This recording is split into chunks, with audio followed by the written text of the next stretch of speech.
Halo teman-teman, gimana kabarnya? Saya menyapa kita. Salam sejahtera bagi kita semua. Selamat sore. Di sini saya akan mempresentasikan Enterprise Resource Planning. Dan sebelumnya, perkenalkan nama saya Roswita Daily. Pertama-tama, kita akan bahas mengenai kerangka kerja Enterprise Farmer Jackman. Kerangka kerja mengidentifikasi jenis informasi yang perlu untuk mendeskripsikan arsitektur enterprise atau mengorganisasikan jenis informasi yang terstruktur logis dan mendeskripsikan hubungan antara jenis informasi tersebut. Penggunaan kerangka kerja arsitektur enterprise bertujuan untuk mempercepat dan menyederhanakan perkembangan arsitektur atau memastikan arsitektur yang terpilih memungkinkan untuk dikembangkan pada masa depan sebagai respon terhadap kebutuhan bisnis untuk mengevaluasi, merancang, dan serta membangun arsitektur yang sesuai tujuan dari organisasi tersebut. Selanjutnya, pemilihan kerangka kerja arsitektur enterprise.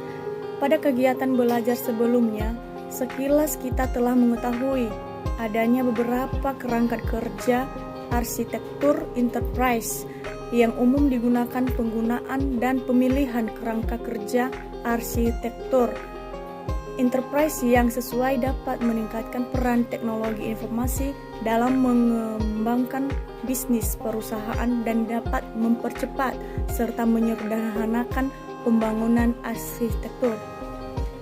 Hal ini dapat dilakukan dengan memastikan cakupan yang lebih dari solusi desain dan memastikan arsitektur yang terpilih akan memudahkan dalam pengembangan di masa depan sebagai respon terhadap perubahan dan kebutuhan bisnis tersebut. Saat memilih kerangka kerja arsitektur enterprise, mendefinisikan masalah yang perlu dipecahkan, kemudian putuskan kerangka kerja sesuai untuk digunakan. Pertimbangkan kerangka kerja yang dipilih dapat disesuaikan dengan kebutuhan organisasi. Menurut Erwin B. Setiawan dalam Senati 2009, untuk memilih kerangka kerja arsitektur enterprise terhadap beberapa hal yang dapat dijadikan bahan pertimbangan yaitu 1.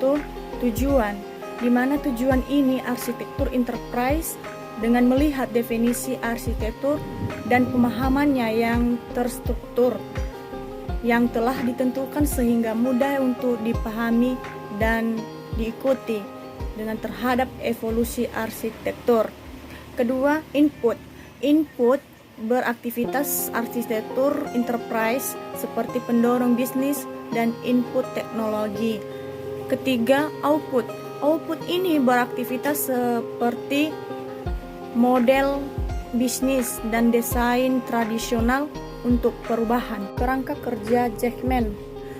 Salah satu kerangka kerja untuk pengembangan arsitektur enterprise adalah kerangka kerja yang diperkenalkan oleh Jackman pada tahun 1987 di IBM System Journal.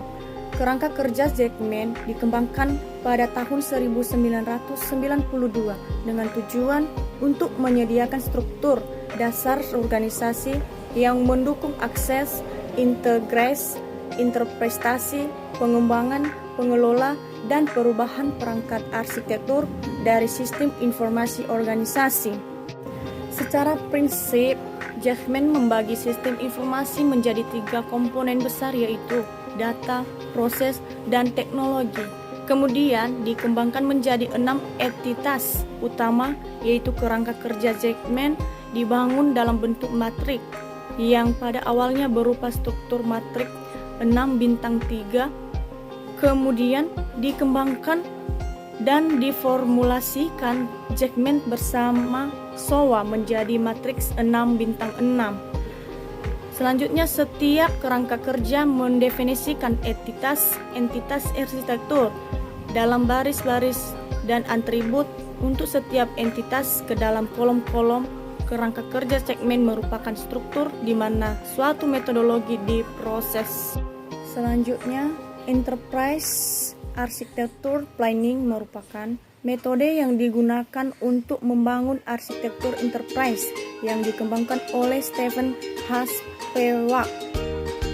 Menurutnya, enterprise architecture planning merupakan suatu metode perancangan arsitektur yang berorientasi pada kebutuhan bisnis. Terdiri dari arsitektur data, aplikasi, dan teknologi, disertai dengan rencana implementasi terhadap arsitektur yang telah dibuat untuk dapat mendukung dan mengembangkan kegiatan bisnis untuk mencapai misi organisasi tersebut. Kemudian, pendekatan EAP pada kerangka kerja Chapman. Di sini diperjelaskan mengenai enterprise architecture planning merupakan pendekatan yang dibuat oleh Spewak untuk membangun arsitektur enterprise dengan berdasarkan dorongan data dan bisnis. Jika dipetakan ke dalam perangkat kerja Chapman, enterprise architecture planning akan berada di baris pertama dan kedua yang merupakan perspektif berencana untuk memilih. Dan aspek yang dibahas dalam enterprise architecture planning hanya meliputi data, fungsi, dan jaringan dari arsitektur sistem informasi. Kemudian yang terakhir, kesimpulan, di mana sistem ERP adalah suatu sistem yang mengkoordinasi dan mengatur data, proses bisnis, dan sumber daya yang ada dalam suatu perusahaan.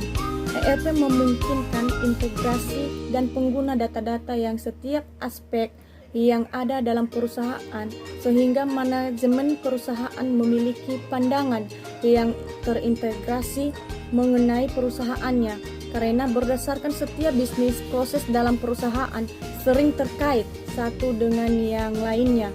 Komponen-komponen ERP yang mendasar terdiri dari people, proses, hardware, software, dan database.